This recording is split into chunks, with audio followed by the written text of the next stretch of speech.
কারণ আমাদের গ্রামে পঞ্চায়েত থেকে শুরু করে আর দেশের রাষ্ট্রপ্রধান পর্যন্ত তার 98% ইসলামের শত্রু।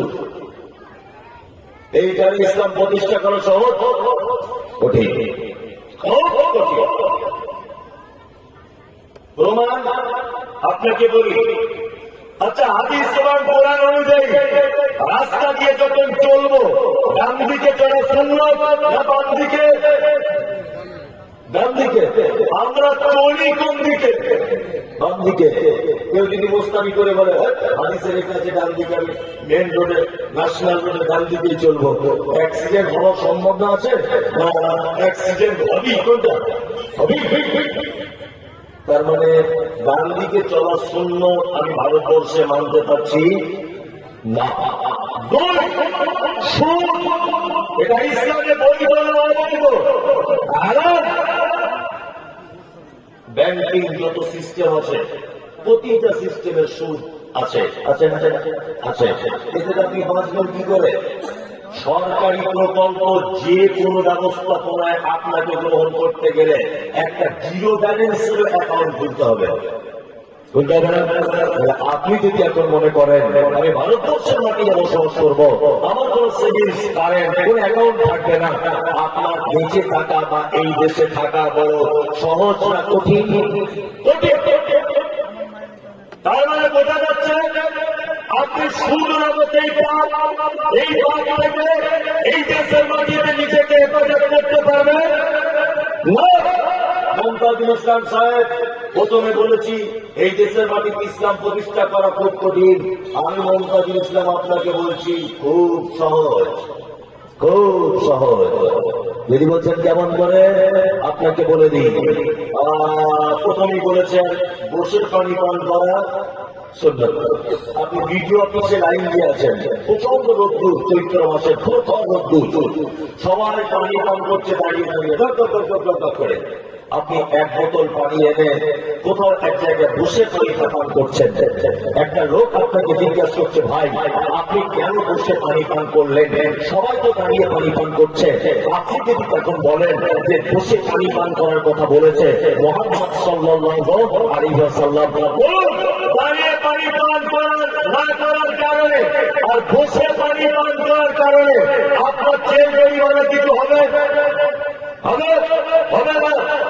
ডান দিকে চলা শুনল এই হাদিসটা যদি আপনি মানতে না পারেন, বসে পানি পান করতে হবে, এই হাদিসটা তো মানা যাবে? যাবে যাবে।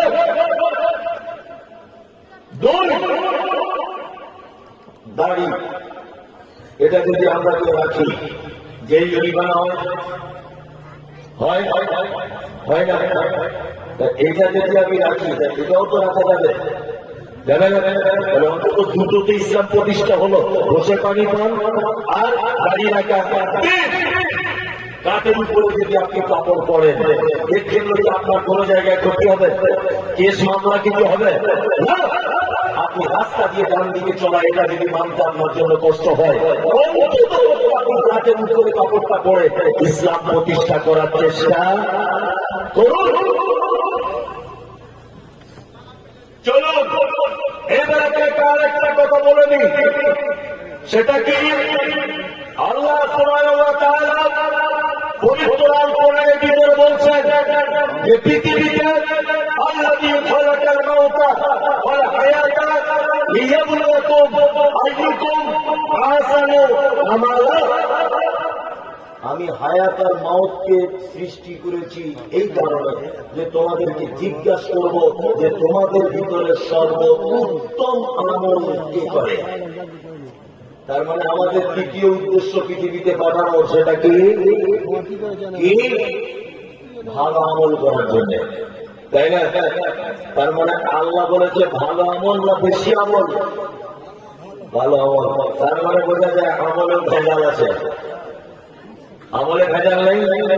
আচ্ছা, দাদা ভেজাল আমলে, আমলের যেমন সব থেকে ভেজাল বেশি। আল্লাহ পবিত্র আল কোরআনে যত জায়গায় আমল করার কথা বলেছেন, সব জায়গাতে বলেছেন আমলে সালেহ, অর্থাৎ উত্তম আমল করো। বাজার নামাজ পড়তে গেলাম, একজন বয়স্ক লোক বলছে, মাটি দেওয়ার দোয়া বলুন, মিনাহা খালাকনাকুম ওয়া ফিহা নুঈদুকুম ওয়া মিনহা নুখরিজুকুম তারাতান উখরা। আমি আবার বলছি যে না, এই দোয়া বলতে হবে না, বিসমিল্লাহ বলে মাটি দেন। তখন চাচা আমাকে বলছে, তুমি কি মলি সাহেব? বলছি দেখে কি মনে হয়, ক্রিকেট প্লেয়ার মনে হচ্ছে? তা বলছে দেখে তো এরকম লাগছে, তা তোমরা এত বদমাইশ মলি সাহেব কেন? কেন? তা বলছে মিনহা খালাকনাকুম, এটা কোরআনের আয়াত।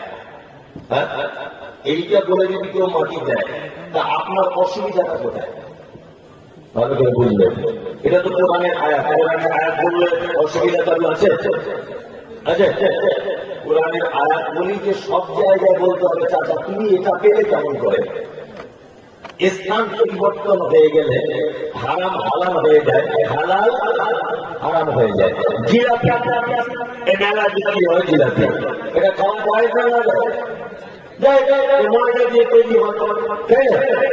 এই জিলাপি কিনে যদি কেউ মাজারে মানত করে না যায়? জিলাপি কিন্তু জায়েজ ছিল, শুধু স্থান পরিবর্তন হয়েছে, খাওয়া যাবে না। আচ্ছা, ফেরাউন লোকটা ভালো না তোমার?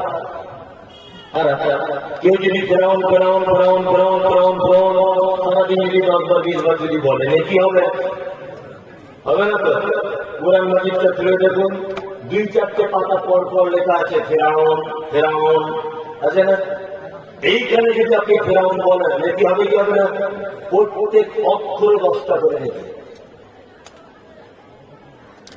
কি বলছি বুঝতে পারছেন? আবুল আহাব লোকটা ভালো ছিল না খারাপ ছিল? খারাপ। ওর নাম যদি কেউ বলে কি হবে? হবে না। কিন্তু আল্লাহ তাআলা ওর নামে একটা সূরা অবতীর্ণ করেছেন, কি তাব্বাত ইয়াদা আবি লাহাবিন ওয়া তাব। আবি লাহাবের নাম আছে এখানে, নেকি হবে এখানে বললে ওর প্রত্যেক অক্ষরে 10টা করে নেকি, তাই না? এইবার আপনাকে বলছি নাম্বার 1, আল্লাহু আকবার। রুকুতে গেলে, রুকুতে গিয়ে কি দোয়া বলে? সুবহান রাব্বিয়াল আযীম, সুবহান রাব্বিয়াল আযীম, এটা বলতে পারে। আচ্ছা, কেউ যদি সুবহান রাব্বিয়াল আযীমটা বাদ দিয়ে যদি বলে ইন্না আ'তাইনাকাল কাউসার ফাসাল্লি লিরাব্বিকা ওয়ানহার ইন্না শানিয়াকা হুয়াল আবতার, কেন চলবে না? তো কোরআনের আয়াত, কোরআনের একটা সূরা বললাম, তাও চলবে না? তার মানে বোঝা যাচ্ছে যে নাচ যেখানে সেটিং হয় সেই নাচ সেখানে সেটিং করতে হবে। কি বললাম বুঝলেন? মিনহা খালাকনাকুম, এটা কোরআনের আয়াত, এটা ভালো। তবে কবরের স্থানে বলার জন্য মুহাম্মদ সাল্লাল্লাহু আলাইহি ওয়াসাল্লাম কি বলে? চলুন মুমূর্ষু ব্যক্তি, একটা লোক মারা যাচ্ছে, কোরআন পড়া ভালো না খারাপ? ভালো। একটা লোক মারা যাচ্ছে, মারা যাওয়ার সময় আল্লাহর নবী কি বলছেন? তুমি তার পাশে বলো লা ইলাহা ইল্লাল্লাহ। তোমার লা ইলাহা বলাতে ও যদি বলে দেয় ফাদাখালাল জান্নাত, ও জান্নাত চলে যাবে। কি বললা বুঝলেন? তবে আমরা পাড়া গ্রামে ভুল করি, একটা লোক মারা যাচ্ছে বেরোন করছে, আর তখন আরেকজন বলছে চাচা একবার পরে আমাকে বলো, বলো শুনতে পাচ্ছ, শুনতে পাচ্ছ, বলো লা ইলাহা ইল্লাল্লাহ, বলো। এই বলতে বলবেন না। কি বললাম বুঝলেন? হয়তো ওর মৃত্যু যন্ত্রণায় ভুগছে, আর এই সময় যদি আপনি যদি বলতে বলেন আর ও যদি কষ্টের কারণে যদি বলে ফেলে এই লাইটে হাঁপালিয়ে বাদ দিয়ে সব এখন ফালতু কথা বলিস না, যদি এটা বলে দেয় তাহলে তার ঈমান থাকবে না, যাবে। ওই জন্য আপনি মৃত মানুষের পাশে বসে তার মাথায় হাত বোলান, বা তার পাশে বসে বসে নিজে নিজে বলুন লা ইলাহা ইল্লাল্লাহ, এটা বললো যদি আপনার গলাতে কোনখানে আওয়াজ যাওয়ার ফলে ও যদি একবার বলে তাহলে ও কোথায় যাবে? জান্নাত যাবে। এটা মুহাম্মদ সাল্লাল্লাহু আলাইহি ওয়াসাল্লামের শেখানো আমল।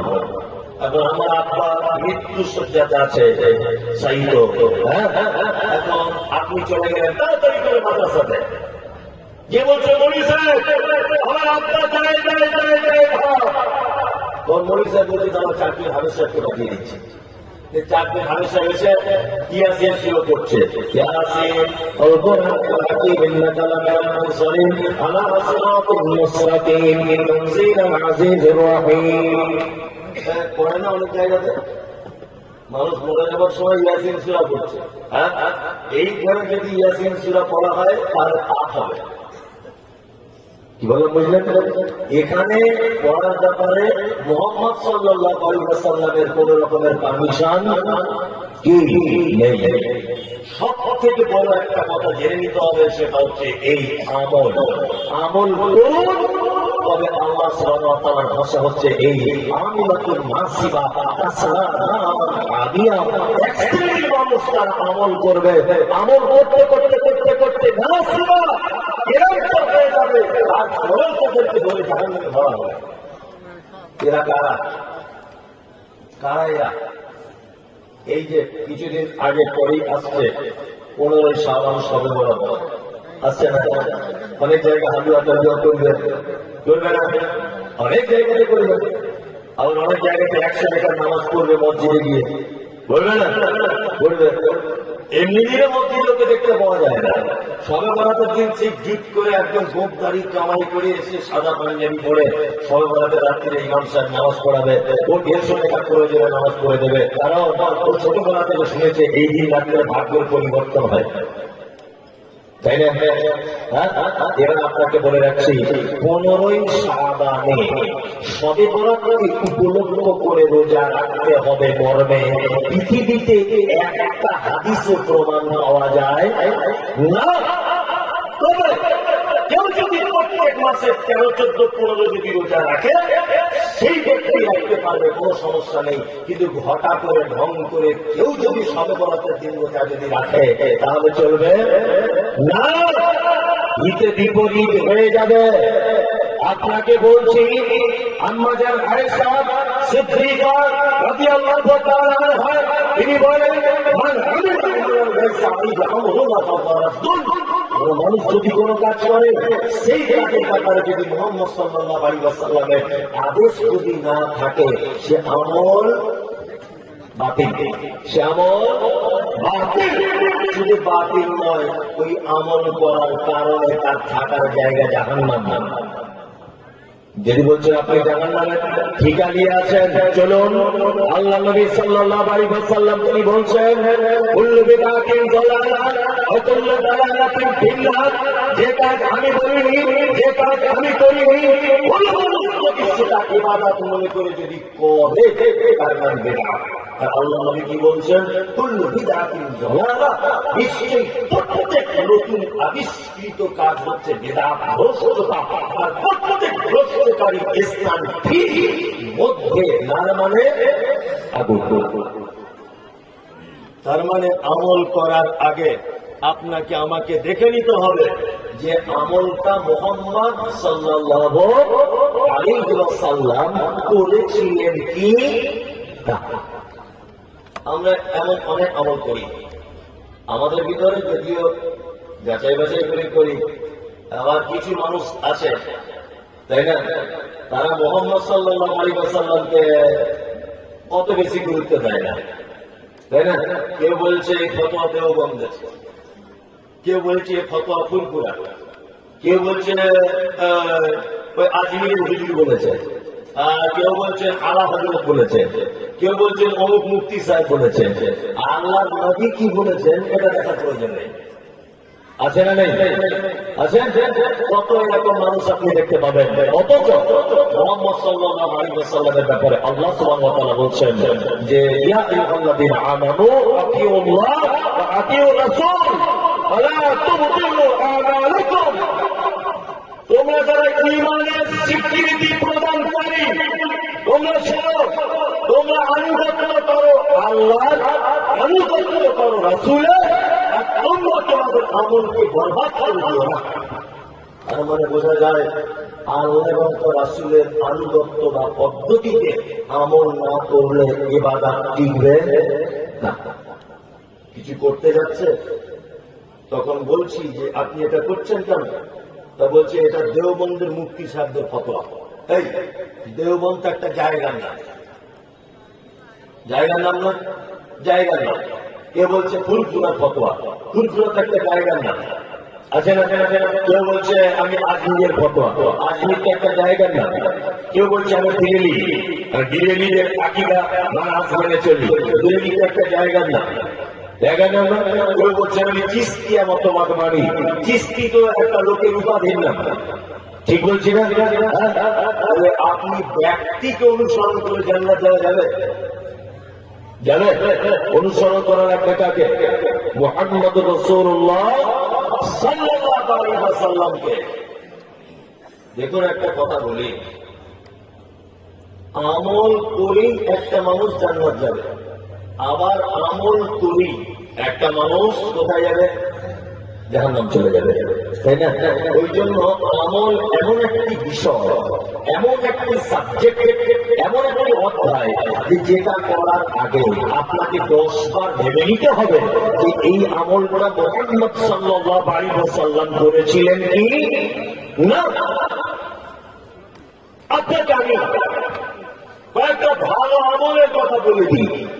আমল করা যাবে, ইনশাআল্লাহ আমল করবো। ছোটখাটো কথা, আসলে শীতকাল তো, কমিটি যতই চালাক হোক, বক্তা যতই চালাক হোক, শীত তো আর চালাকি করছে না যে আজকে জলসা, আজকে আশেপাশে ঘুরবো, এদিকে যাবো না, এরকম ব্যাপারটা নেই। ও তো কাউকে মানবে না, মানবে না। সত্যি আপনারা বয়স্ক মানুষ, তবুও বসে আছেন, আলহামদুলিল্লাহ। আপনাদের দেখেই আমার দয়া মনে হচ্ছে, আমি আর কি বলবো।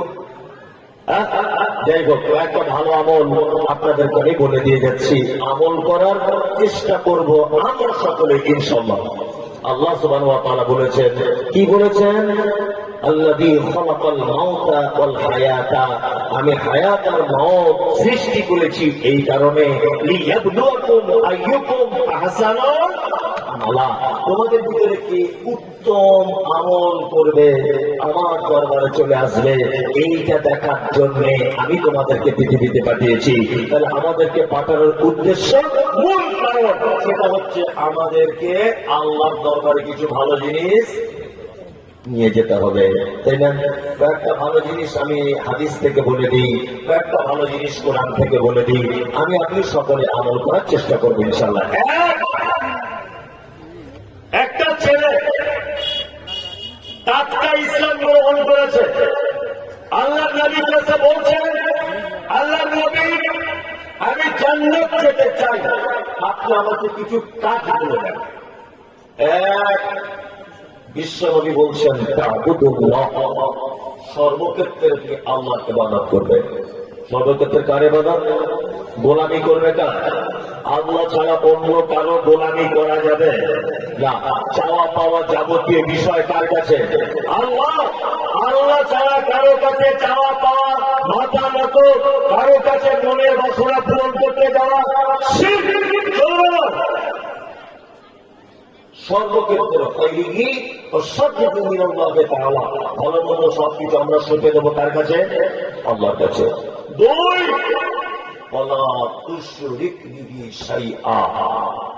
আল্লাহ নবী সাল্লাল্লাহু আলাইহি ওয়াসাল্লাম ছেলেটিকে বলছে, তুমি ভালো কাজ করে জান্নাত যেতে চাও, তুমি তো আমরা শিরিক করে দিও না। শিরিক কাকে বলে? আল্লাহর যে ক্ষমতা আছে, এই ক্ষমতা অন্য দ্বিতীয় কারণ আছে, এটা মনে করা কি শিরক। আল্লাহর যে ক্ষমতা আছে, এই ক্ষমতা অন্য কারো আছে, এটা মনে করা শিরক। আমাদের পাড়ার অনেক বাচ্চা মেয়েরা, শিশু যারা এই 1.5 বছর বা 1 বছর 6 মাস বয়স, দেখবেন আমাদের মায়েরা হাঁড়ির তলার কালি আর সরিষার তেল নিয়ে এখন টিপ দেয়, দেয় না? তাহলে টিপ, আর শাশুড়ি আমার বৌমাকে জোর করে বলে, বৌমা টিপ না দিয়ে যেন বাইরে বার করো না, তাহলে নজর লেগে যাবে। আর টিপ দিয়ে যদি বাইরে বার করো তাহলে আমার পোতাটা কেউ ক্ষতি করতে পারবে না। এটা মনে মনে বলে না শাশুড়ির আগেকার দিনে মেয়েরা? এটা মনে করা শিখ। ও তো হাড়ির তলার তাই, ও তোমার পোতার উপকার ক্ষতি কি করতে পারে? কিছু করতে পারে? পারে না, কিছুই করতে পারে না। আমাদের কিছু যুবক ছেলেরা হাতে আংটি ব্যবহার করে, 4টে আংটির 4 রকম পাথর দেওয়া থাকে, বলছে এটা প্রেম ভালোবাসার জন্য, এটা বইয়ের বাচ্চা হয় না বলে, আর এটা ভালোবাসা বাড়ানোর জন্য, আর এটা রাতে ঘুম হয় না, ঘুমিয়ে ঘুমিয়ে ভয় খাইতে। 4 রকমের 4টে আংটি অনেক ছেলেরা ব্যবহার করে না। করে কি করে না? হাতে আংটি আংটি আপনি পড়তে পারেন, চাঁদির আংটি একটু আধটু পড়তে পারেন, তবে পাথর দিয়ে পড়বেন না। কারণ এটা ওলামাদের মত হচ্ছে যে পাথর দিয়ে পড়লে ওই পাথর অনেক সময় কল্যাণ অকল্যাণের একটা ব্যাপার এসে যায়। এই কারণে বিনা পাথরের আপনি ব্যবহার করবেন, কোনো সমস্যা নেই। যাই হোক, তা হজরত ওমরের নাম শুনেছেন? ওমর শুনেছেন? খুব দামি লোক, তাই না? পৃথিবীতে জান্নাত থেকে এসেছে ডাইরেক্ট, এরকম কোন জিনিস আপনার জানা আছে?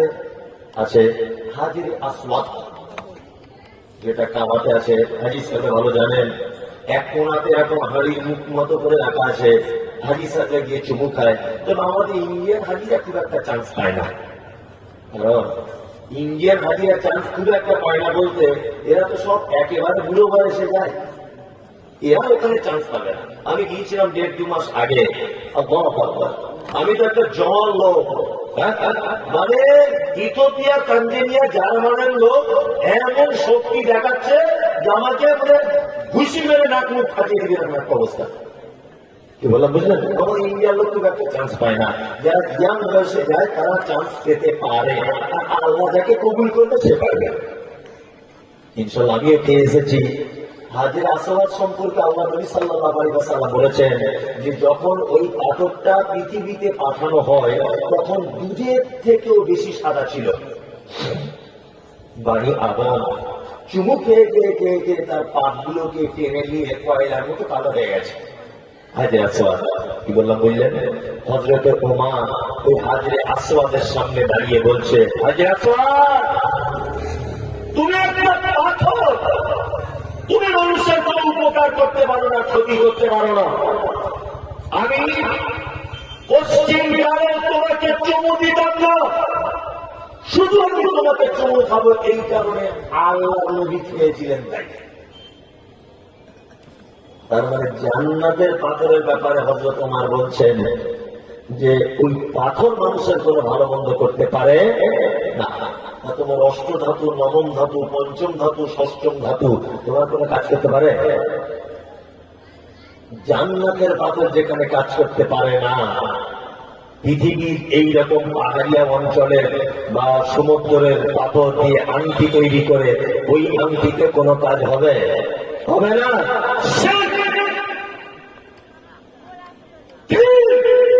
3 নম্বর হচ্ছে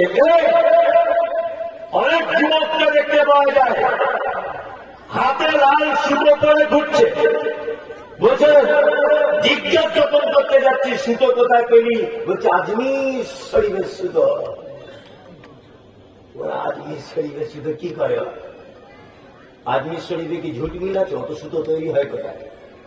ওই তো হুগলির ঝুট মিলে তৈরি হয়, আর রং করে ওখানে চলে যায়। ওটা বল কত সুতো হয়ে গেল, কোন কাজ হবে? হবে হবে না। তাবিজ কবচ মাদনী আপনি যদি ব্যবহার করেন এটা কি? আমাদের কিছু দলে আলেম ওলামাও আছে যারা তাবিজ টাবিজ লেখে, এরকম আলেম আছে না? গোপনে গোপনে দেয় না? অনেক মসজিদের ইমাম সাহেব আছে, তাবিজ তো পাবলিকে লিখতে পারে না, পারে? কারা লেখে? হুজুর, তাই না? বড় হুজুর, বড় পাঞ্জাবি পরে, বড় দাড়িওয়ালা, বড় পাগড়িওয়ালা তাবিজ লিখে দিচ্ছে। আল্লাহু আকবার! কি অসভ্য জাতি এখনো পর্যন্ত বুঝতে পারলো না যে শিক্ষিত সমাজ আপেল বেদানা এটা খেলে শরীরের পুষ্টি হয়। এখন আপেল বেদানা কেউ যদি গলায় ঝুলিয়ে ধরে তাহলে তাতে কোনো কাজ হবে? হবে হবে না? কোরআন মাজিদ পড়লে উপকার হবে, কোরআন মাজিদ গলায় ঝুলিয়ে নিয়ে কোনো উপকার হবে হবে না। বিশ্ব নবী ছেলেটাকে বলছেন কি, তুমি যদি জান্নাত যেতে চাও শিরিক করতে যেও না। পৃথিবীতে একটা মাত্র পাপ আছে, খুব ডেঞ্জারাস পাপ, সেটা হচ্ছে এই, কোন লোক যদি নামাজ যদি না পড়ে এই লোকটা জাহান্নামে যাবে। কোন লোক যদি সুদে খায় লোকটা জাহান্নামে যাবে। কোন লোক যদি পিতামাতার সঙ্গে সদ্ব্যবহার করে ও জাহান্নামে যাবে। কোন লোক যদি মিথ্যা বলে কাউকে হত্যা করে তাহলে ও জাহান্নামে যাবে। কিন্তু লা ইলাহা ইল্লাল্লাহ এইটা তার বিশ্বাস ছিল, এই কারণে ও কোনো না কোনো একদিন জাহান্নাম থেকে পরিত্রাণ পেয়ে জান্নাতে যাবে। কি বললাম বুঝলেন? কিন্তু পৃথিবীতে একটা ডেঞ্জারাস পাপী আছে, যে পাপীকে পশ্চিম কালেও জাহান্নাম থেকে মুক্তি দেওয়া হবে না। সে কে? সে হচ্ছে শিরিককারী, যে শিরিক করা অবস্থাতে মারা গেছে, ক্ষমা চাওয়ার তার নসিবে হয়নি। এই লোকটা চিরস্থায়ী জাহান্নামের ভিতরে থাকবে। আল্লাহ তুমি আমাদেরকে শিরিক থেকে বাঁচার তৌফিক দান করো, আমিন। আমার দিন অতকিম সালাতিল মাকতুবাতান, মুহাম্মদ সাল্লাল্লাহু আলাইহি ওয়াসাল্লাম তিনি বলছেন যে যুবক, তুমি যদি জান্নাতে যদি যেতে চাও তুমি কখনই যেন ফরজ সালাত বা নামাজ ছেড়ে দিও না। আমরা সকলেই নামাজ পড়ি, পড়ি কি পড়ি না? যারা এখানে বসে আছে পড়ি না? আচ্ছা, আমরা কিছু কিছু জিনিস সত্যি খুব ভুল করি। যত নফল রোজা, যত নফল নামাজ, আচ্ছা বলুন, ছেলেরা বেশি করে না মেয়েরা বেশি করে? মেয়েরা। ওর বাপ মরে গিয়েছিল ওই দিনে রোজা, ওর দাদি জন্মদিন সেদিনে রোজা, ওর বড় ছেলে হয়েছিল সেই দিনে রোজা, ওর রোজার শেষ নাই, ওর নফল রোজার নামাজের শেষ নাই। কিন্তু ওই মেয়েটাকে যদি বলেন, বুবু তুমি রাস্তা দিয়ে ঘুরছ, মাথায় কাপড় দাও, বোরকা পরে চলো, ওড়না ঢেকে নিয়ে চলো, একটু পর্দা করো, ও শুনতে চায় না, শুনতে চায় না। পর্দা করা সুন্নত, নফল না ফরজ? ফরজ। ও নফল রোজা করে জান্নাত যেতে চায়, নফল রোজা রেখে জান্নাত যাবে, নফল নামাজ পড়ে জান্নাতে যেতে চায়, কিন্তু পর্দা ফরজ ওটা করতে চায় না, তাই না? তার মানে পাশা আগলা করে মাথায় টুপি দিলে যেমন মানায় ঠিক তেমন। এবার আপনাদেরকে একটা কথা বলি, যারা আমরা এখানে বসে আছি আজকে, আচ্ছা জলসাতে এসেছেন কেন? নেকি হবে তাই, নেকির লেগে, তাই না? আজকে ঈশার নামাজ পড়েছেন কজন আছে? কজন? দেখছেন? তার অনেক লোক আছে। জলসার সময় এটা তো ফরজ নয়, ফরজ তাহলে ফরজ নয়, এইটাকে কোনগুলো শিখে বসে আছে, কিন্তু আজকে সারাদিনে নামাজই পড়েনি।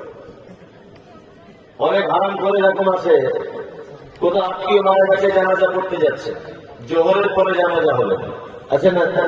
জোহরের পরে জানাজা হবে, ও মসজিদে সবাই নামাজ পড়তে ঢুকছে, আর ও মাথাতে একটা রুমাল দিয়ে জানাজার মাঠে দাঁড়িয়ে আছে, জোহরের ফরজ নামাজ পড়ছে না। এরকম লোক আপনাদের মালদাতে নেই? আপনাদের দিকে আছে? জোহরের ফরজ নামাজ পড়ে না, জানাজা নামাজের জন্য দাঁড়িয়ে আছে, আছে এরকম লোক?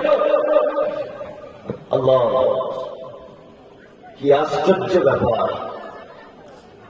আমরা এত বোকা যারা আমরা এখানে বসে আছি। আল্লাহ সুবহানাহু ওয়া তাআলা আমাদের জন্য নামাজ ফরজ, সুন্নাত না নফল? ফরজ, তাই না? সেই ফরজ কাজ বাদ দিয়ে একটা নফল ইবাদত বা এত রাত পর্যন্ত জলসা শুনতে হবে, এটা তো হাদিস কোরআনে একেবারে বিপক্ষের কাজ।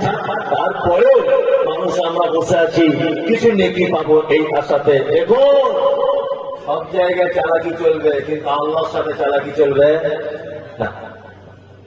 আমরা কিছু লোক নামাজ পড়ি, তবে আমাদের নামাজ পড়ার ধরন আলাদা, আলাদা না? কিছু লোক আমরা আছি যারা জোহরে যাই, আসরে যাই না, মাগরিবে যাই, ইশাতে যাই না, ফজরের শীতকালে ঘুম ভাঙে না। এরকম লোক আছে না?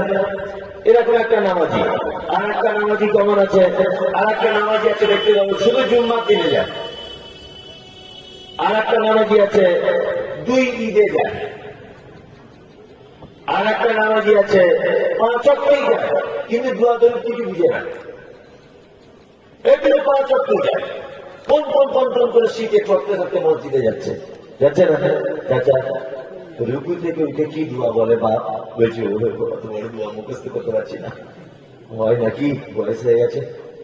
বলছে দোয়া কুনুত একটু বলো। বলছি আস্তাগফিরুল্লাহ, ওটা তাও বলো। মুখস্থ হবে না। আমি কম শুনি, এখন চোখে কম দেখি।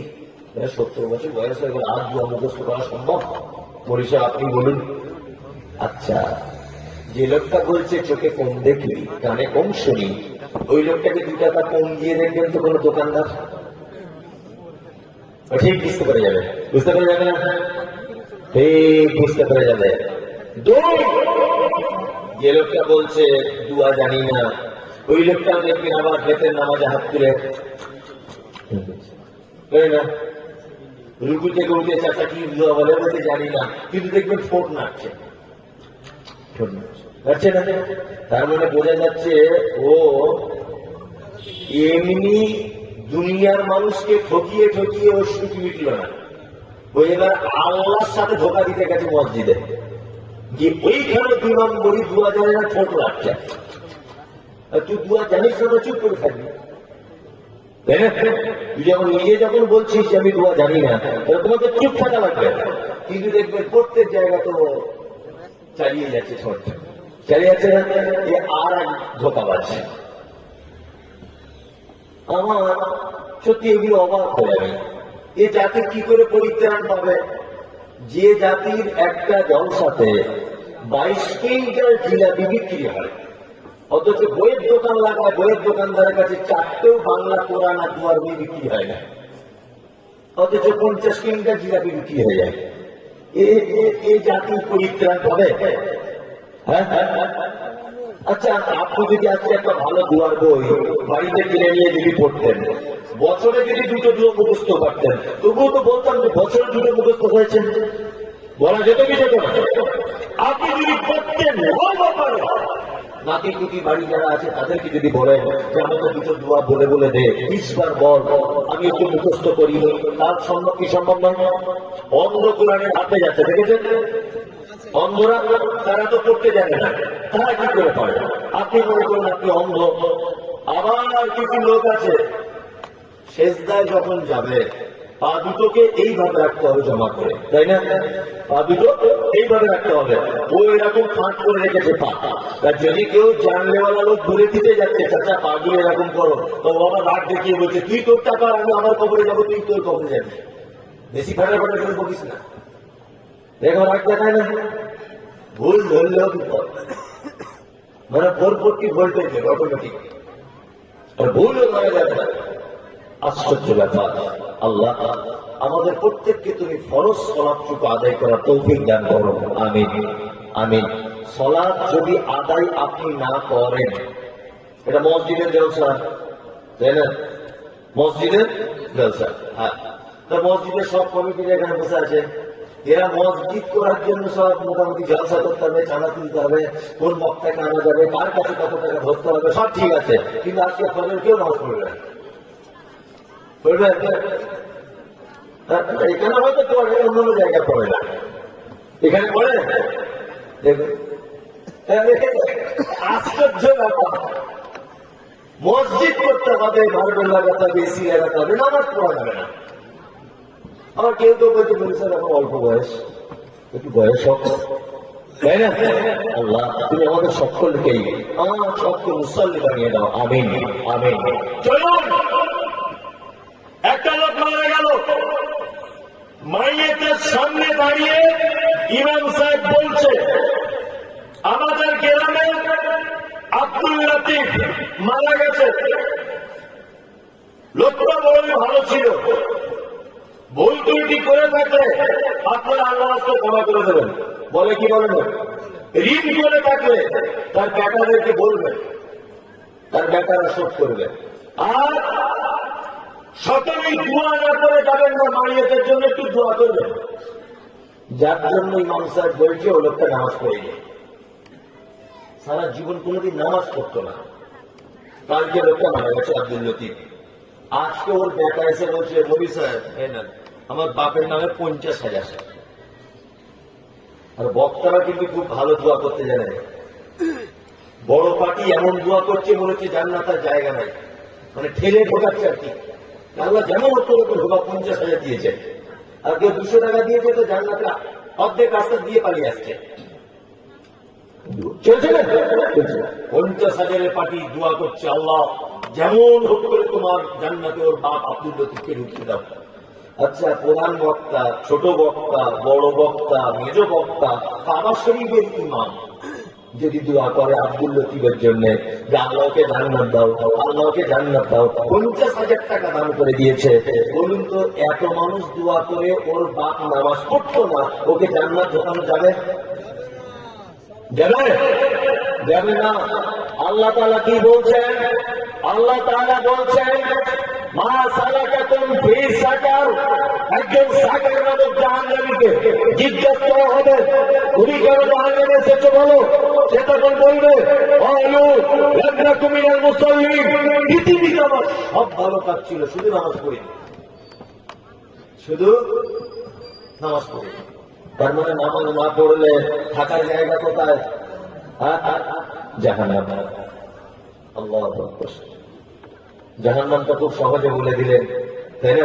যে জাহান্নাম আসলে এই ব্যাপারটা যদি আপনি একটু ভাবতেন, আপনি যদি ভাবতেন যে জাহান্নামটা কি, তাহলে মসজিদ তো দূরের কথা, আপনি মসজিদ থেকে বাড়ি আসতেন না। আল্লাহ, এত কঠিন জায়গা জাহান্নাম। আল্লাহ নবী সাল্লাল্লাহু আলাইহি ওয়াসাল্লাম জাহান্নামের কথা যখন তিনি বলতেন, তখন সাহাবায়ে কেরামদের চোখ দিয়ে অঝরে পানি, বৃষ্টির মতো পানি ঝরে যেত। আর আমরা এত জাহান্নামের গান শুনি, এত বক্তব্য শুনি, তবু আমাদের হৃদয় একটুখানিও বলে না। যারা আমরা এখানে বসে আছি, আল্লাহ তুমি আমাদের সকলকেই সালাত আদায় করার তৌফিক দান করো, আমিন আমিন। চলুন নাম্বার 4, আল্লাহ নবী সাল্লাল্লাহু আলাইহি ওয়াসাল্লাম বলেছেন ওয়াতুতি যাকাতাল মাফরুজাতা, তোমার যাকাত ফরজ হয়ে গেলে তুমি যাকাত দিয়ে দাও। মালের যাকাত দিই তো দেই না। অনেক ধনী লোক আছে যারা রমজান মাসে 20-25টা শাড়ি কিনে বিলি করে, আর মনে মনে ভাবে যে সব মনে হয় যাকাত দিয়ে দিয়েছি, মনে মনে ভাবে না। ওর যদি 10 লাখ টাকা থাকে তাহলে কত টাকা যাকাত হচ্ছে? 1 লাখে 2,500 টাকা যদি হয়, 10 লাখে 25,000 টাকা। ও 30 পিস শাড়ি কিনে এনে বিলি করে দিচ্ছে, আর এমন শাড়ি দিচ্ছে যে এদিক থেকে ওদিক দেখা যাচ্ছে, ওদিক থেকে ওদিকে।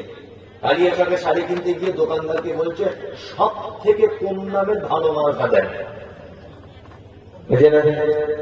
সব থেকে কম দামে ভালো মার্কা আপনি দেন।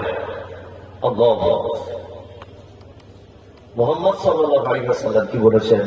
তুমি নিজের জন্য যেটা ভালো মনে করো, তুমি নিজের জন্য যেটা পছন্দ করো, তুমি তোমার কাউকে দেওয়ার জন্য সেই মানের জিনিস তুমি পছন্দ করো, তাহলে তুমি একজন মুমিন। আপনি ঈদের দিনে পড়ছেন 500 টাকা দামের লুঙ্গি, আর আপনি ঈদের দিনে বিক্রি করছেন গরিব মানুষকে 150 টাকা দামের লুঙ্গি, এটা কেন? এটা নয়। যাকাত আপনাকে বুঝে দিতে হবে আপনার মানের 9%। সত্যি আমি অবাক হয়ে যাই যে আজকে সারা পৃথিবী অন্যতম একটা ধনী দেশ, তার নাম আরব। আরব, তাই না? আরব দেশ এত ধনী কেন? দুটি মাত্র কারণে, দুটি। এক হচ্ছে কোরআন তেলাওয়াত করার কারণে। হাজী সাহেব যারা আছেন ভালো জানেন যে মক্কা মদিনাতে প্রতিটা মসজিদে হাজার হাজার কোরআন মাজিদ রাখা আছে, আছে না? যারা হাজী সাহেব তারা জানেন, আমি নিজে থেকে এসেছি, মসজিদে নববীতে কয়েক লক্ষ কোরআন রাখা আছে, কয়েক হাজার নয়, লক্ষ। আর প্রতিটা আরবিয়ান তারা নামাজ পড়া পড়ি হেলান দিয়ে বসে গেল, কোরআন মাজিদ তেলাওয়াত করছে। আল্লাহ কসম করে বলছি, মক্কার কোন একটা পার্ক, বাচ্চাদের একটা পার্ক মতো করা আছে, মালদাদের একটা ছেলে ওখানে থাকে, ওই পার্কে সন্ধ্যা বেলাতে বেড়াতে গেলাম। তা পার্কের ভিতরে আমাদের এখানে কি হয়, সব এখানে গান শোনে, টিকটক করছে, কেউ কেউ গার্লফ্রেন্ড বয়ফ্রেন্ড এক একটা নোংরা দিতে, আর ওখানে দেখছি পার্কে বসে বসে আল্লাহর কসম কোরআন তেলাওয়াত করছে। পার্কে মেয়েরা বোরকা পরে হিজাব পরে বসে বসে কোরআন তেলাওয়াত করছে, ছেলেরা কোরআন তেলাওয়াত করছে। মক্কা মদিনাতে আল্লাহ ওদের এত অর্থ দিয়েছে, তার আর একটা কারণ দান আর যাকাত। আল্লাহু আকবার। মক্কাতে একজন হাজী সাহেব তওয়াফ করে বার হচ্ছে হারাম থেকে, যখন জোহরের নামাজের পর তা দেখতে পাচ্ছি বাচ্চা বাচ্চা ছেলেরা পানির বোতল নিয়ে প্রত্যেক হাজী সাহেবকে বিলি করছে। হাজী সাহেব পানি নেন, পানি নেন। এসব নামাজ পড়ে বার হচ্ছে যখন, গাড়ি কি গাড়ি বিরিয়ানি ফিরিতে বিতরণ, যে যত পাচ্ছে খাও, যে যত পাচ্ছে খাও। গাড়ি কি গাড়ি কলা, এই বড় বড় কলা সাইড, বিদেশি কলা গাড়িতে করে বিলি হচ্ছে, আপেল গাড়িতে করে বিলি হচ্ছে, বড় বড় জুসের বোতল সব ফ্রিতে। মনে মনে ভাবছে আল্লাহ এদের এত মাল দিয়েছে এই কারণে, দুটি কারণ। এক, কোরআন তেলাওয়াতের প্রতি এদের যে এত মহব্বত। দুই নম্বর দান যাকাত এত বেশি এরা দেয়, বেসুমার দান। আপনি দান বা যাকাত তখন আপনি করতে পারবেন। আপনাকে একটা পদ্ধতি বলে দিচ্ছি, খুব মিষ্টি করে শোনা নেন। এক, আমার একটা হোটেল আছে, এই হোটেলে প্রতিদিন লক্ষ লক্ষ টাকা বেচা কেনা হয়। আপনার বেতন কত? 10,000। আমি দিই আপনার বেতন 10,000। আপনি ক্যাশ কাউন্টারের ডিপার্টমেন্টে কাজ করেন, ক্যাশ পেমেন্ট আপনি করেন। আচ্ছা, আপনি দেখতে পাচ্ছেন যে সন্ধ্যা শেষ করে সারাদিন বেচা কেনা হয়েছে 10 লাখ, তাই তো? আচ্ছা বলুন, এই 10 লাখ টাকাটা কি আপনার, না এই 10 লাখ টাকাটা আমার? উত্তর দেন। মালিক, আমি মালিক, ওটাটা আমার। 10 লাখ টাকাটা আমার না আপনার? আমার। আপনাকে কিন্তু চুল চিরা হিসাব আমাকে বুঝিয়ে দিতে হবে। এত 10 লাখ টাকার হিসাব দেওয়ার পরে আপনি কত পাবেন? 300 টাকা আপনি পাবেন। এখন আপনি যদি মনে করেন যে টোটাল টাকাটা সব আমার, তাহলে আপনি বোকা না বুদ্ধিমান? বোকা, তাই না? এই পৃথিবী, এই যে টাকা, এই যে সম্পদ, এই যে জমি জায়গা, এই যে গাড়ি, এটা কার? কথা বললে আল্লাহ, তাই না? আপনি শুধু এইটা মনে মনে ভাবুন না যে আমাকে এত এত টাকা দেওয়া হয়েছে, আমার কাছে আল্লাহ জমা রেখে দিয়েছে। ভালো করে বুঝবেন, আল্লাহ আমার কাছে জমা রেখে দিয়েছে এত টাকা। এর মাঝখান থেকে আমি পাবো কতটা? আপনি যতটা জামা কিনবেন ততটা, আপনি খাদ্য খাবেন ততটা আপনার, আপনি একটা জুতো কিনবেন ততটা আপনার। এক কথাতে আপনার সারা দিনের যেটা প্রয়োজন, এই অতটুকুই আপনার, বাকিটা কার? আল্লাহ। আমরা যতক্ষণ না পর্যন্ত এই ব্যাপারটা বুঝতে না পারবো, ততক্ষণ না পর্যন্ত আমরা যাকাত বা দান করতে পারবো কি না, ততক্ষণ পর্যন্ত করতে পারবো না। আরেকটা কথা হচ্ছে এই যে আপনার অর্থ যখন বেশি হয়ে যাবে, আপনি একজন ব্যবসায়ী, আপনার আজকে ব্যবসা করে লাভ হয়েছে, অন্যান্য দিন হয় 200 টাকা, আজকে হয়েছে আপনার 2000 টাকা। 2000 টাকা নিয়ে বাড়ি এসেছেন, সাথে সাথে খেতে বসেছেন। টাকা বাড়িতে আসো, না আমার মেয়ের বিয়ে হয় না, বিয়ে লেগেছে, ওই জন্য কিছু চাঁদার জন্য এসেছি, দিবা। ও তখন ভাত খেতে করে বলতো, তোমার আর কাজ নাই? সারাদিন ব্যবসা বাণিজ্য রোদে পুড়ে দুটো খেতে বসেছি, আর এখন ও টাকা চাইতে চলে এসেছ। অন্যদিন তোমার লাভ হয় 200 টাকা, আজকে হয়েছে কত? 2000। আল্লাহ বলছে 2000 টাকা এমনি দিইনি, ওতে 1800 টাকা তোকে এক্সট্রা দিয়েছি এই কারণে যে তুই খেতে বসবি, আর একটা ভিখারি এসে তোর দরজায় আওয়াজ করবে, তোর পরীক্ষা শুরু হয়ে গেল। দেখি তুই তার থেকে কিছু দিতে পারছিস কিনা। যদি আপনি তার থেকে যদি দিতে কিছু না পারেন, তাহলে আপনি পরীক্ষায় ফেল। এটা মাথায় রাখতে হবে যে 1800 টাকা যেটা আমাকে আল্লাহ আজকে এক্সট্রা লাভ দিয়ে দিয়েছে ব্যবসাতে, এতে রয়েছে অন্ধ মানুষের রুজি যে চোখে দেখে না, এতে রয়েছে 2 পায়ের ঘোড়া চলে ফেরা করতে পারে না, এর রুজিটা আমার 1800 টাকার ভিতরে আল্লাহ ঢুকিয়ে দিয়েছে।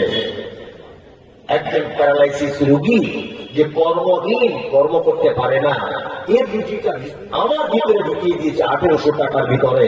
এর থেকে তাদের 3 জনকে কিছু কিছু করে দেওয়া লাগবে। যদি না দেন, আর পরের দিন ব্যবসায় গিয়ে দেখবেন 2300 টাকা লস। এটা ভাই কি হয় না? মালের টাকা বুঝে দিয়ে দিবেন। কথা হচ্ছে ভাই, শোনো, তুমি জান্নাত যেতে চাইছো, তাহলে তুমি একবার মক্কাতে যাওয়া আসার মতো অর্থ যদি তোমার কাছে থাকে, তুমি একবার হজ করে নাও, তুমি জান্নাত চলে যাবে। ছেলেটা বলছে, ইয়া রাসূলুল্লাহ, আমি এর বেশিও কিছু করবো না, আমি এর কমও কিছু করবো না, আমি কি জান্নাত যেতে পারবো? আল্লাহ রাসূল বলছেন, হ্যাঁ তুমি জান্নাত যেতে পারবে। তাহলে ভালো কাজ বলে দিলাম 5টা। 1, সর্বক্ষেত্রের গোলামি করতে হবে কার? আল্লাহ। 2, শিরিক করবেন না। 3 নম্বর হচ্ছে মানে যাকাত দিয়ে দেবেন। 4 নম্বর হচ্ছে হজ করে নেবেন। 5, সালাত, ফরজ সালাত, নামাজ, এটা কখনো ছাড়বো না। যদি এইগুলো যদি আপনি করতে পারেন আল্লাহ নবী সাল্লাল্লাহু আলাইহি ওয়াসাল্লামের হাদিস অনুযায়ী, তাহলে আপনার জান্নাতে থাকার ব্যবস্থা কি হবে। মানুষ তো চলেই গেল, ব্যক্তিগত মানুষ আর আছে। এবার আমি আপনাদেরকে একটা খুব উপদেশমূলক কথা বলে আমি আস্তে আস্তে নিচের দিকে চলে আসবো, বিদায়ের দিকে। খুব মনোযোগ দিয়ে এই কথাটা শুনবেন, যারা যেভাবে আছেন একটু মনোযোগ দিয়ে শোনার জন্য কিন্তু অনুরোধ রাখছি। এটা আমার বিষয়বস্তুর বাইরে। আচ্ছা, মুহাম্মদ সাল্লাল্লাহু আলাইহি ওয়াসাল্লাম পৃথিবী থেকে যেদিন চলে গিয়েছিলেন, সেই দিনটার নাম কি ছিল? শুক্রবার। কি বার? সোমবার। ঠিক, সোমবার। সোমবারে তিনি পৃথিবী থেকে চলে গেছেন।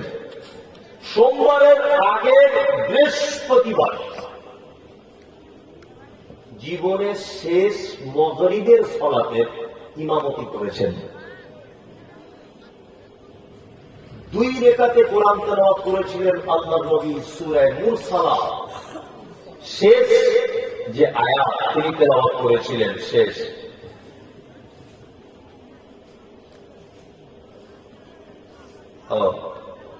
কি বলছে? 22 জানুয়ারি বাবরি মসজিদ রাম মন্দির হচ্ছে, এই ব্যাপারে কিছু বলেন। এই ব্যাপারে কি বলবো? হ্যাঁ, এই ব্যাপারে কিছু বলার নেই। ঠিক বলেছে, এই ব্যাপারে কিছু বলার নেই। কালকে বলবো, আজকে বলবো না, আজকে তো লোকজন নেই। না, তুমি বলতে বলছো মানে কেন আমি বুঝি না। তুমি আমি বলবা, তুমি ইউটিউবে ছেড়ে দিবে। তুমি তো ওই ধারণা তো বসে আছো। ঠিক আছে, তোমার ওটা ভালো, কিন্তু আজকে লোকজন কম, তো আজকে ঠিক বলতে হবে না। ওই জন্য অন্য কথা আবার বলবো।